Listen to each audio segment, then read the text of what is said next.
உலக தமிழ் சொந்தங்கள் அனைவருக்கும் யூடியூப் நேயர்களுக்கும் எஸ்வி ராஜனின் காலை வணக்கம். இன்றைய நாள் எல்லோருக்கும் இனிய நாளாக அமைந்திட எல்லாம் வல்ல இறைவனையும் 18 சித்தர்களையும் பிரபஞ்ச சக்தியையும் வேண்டிக் கொள்கிறேன். இன்றைக்கு ஒரு சிறிய மருத்துவ குறிப்பை பற்றி பார்க்க இருக்கிறோம். அந்த வகையில் கைகால் குடைச்சல் சரியாகுவதற்கு ஒரு எளிமையான மருந்து.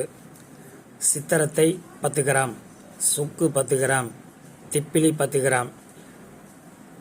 சுக்கை மேல் தோல் நன்றாக கத்தியை வைத்து சுரண்டிவிட்டு அதன் பிறகு ஒரு இரும்பு வாணலியில் போட்டு லேசாக இளவறுப்பாக வறுத்து கொள்ள வேண்டும்.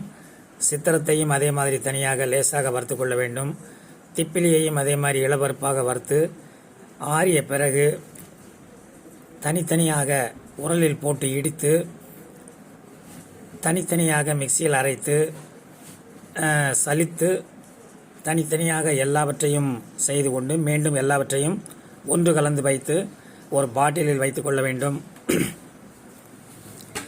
இந்த பொடியில் 1 ஸ்பூன் பொடியை எடுத்து 100 மில்லி நீரில் போட்டு நன்றாக காய்ச்சி 50 மில்லி வந்ததும் வடிகட்டி பனங்கல்கண்டு தேவையான அளவு சேர்த்து காலை மாலை 15 மில்லி சாப்பாட்டுக்கு பிறகு குடித்து வர கைகால் வலி, கைகால் குடைச்சல் சரியாகும்.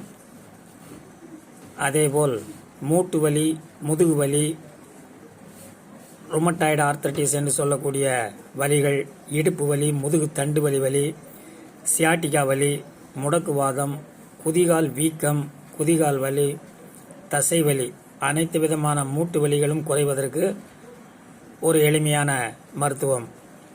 சித்திரத்தையை மேல்கண்ட சொன்னபடி சூரணம் செய்து ஒரு 3 கிராம் எடுத்துக்கொள்ள வேண்டும். சீந்தில் கொடி சூரணம் நாட்டு மருந்து கடைகளிலே கிடைக்கும், அதை வாங்கி கொண்டு அது ஒரு 3 கிராம். சுக்கு சூரணம் 3 கிராம். மொத்தம் 9 கிராம் 300 மில்லி நீரில் போட்டு 100 மில்லியாக வற்றிய பின் வடிகட்டி தேவையான அளவு பனங்கல்கண்டு அல்லது தேன் சேர்த்து காலை இரவு உணவுக்கு பின் பருகி வர மேலே சொன்ன அனைத்து விஷயங்களும் சரியாகும். சர்க்கரை நோயாளிகளாக இருந்தால் தேன் பனங்கல்கண்டு சேர்க்காமல் பால் மட்டும் கலந்து சாப்பிடலாம். இந்த 2 மருத்துவமுமே தண்ணீரில் போட்டு கொதிக்க வைக்க வேண்டும் என்று சொல்லியிருக்கிறேன்.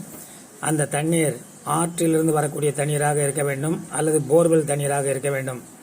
ஆர்ஓ வாட்டர், கேன் வாட்டரில் இந்த மருத்துவத்தை செய்யும் பொழுது அது அந்த அளவுக்கு பலன் தராது என்பதை மனதில் வைத்துக்கொண்டு ஆற்று தண்ணீரையே பயன்படுத்தும்படி உங்கள் எல்லோரையும் அன்போடு கேட்டுக்கொண்டு மீண்டும் நாளை சந்திக்கிறேன். நேற்று வீடியோ பதிவு செய்ய இயலாத ஒரு சூழ்நிலை, ஆகவே நேற்று வீடியோ பதிவு செய்ய முடியவில்லை. அதற்காக வருந்துகிறேன். மீண்டும் நாளை சந்திக்கிறேன். நன்றி, வணக்கம்.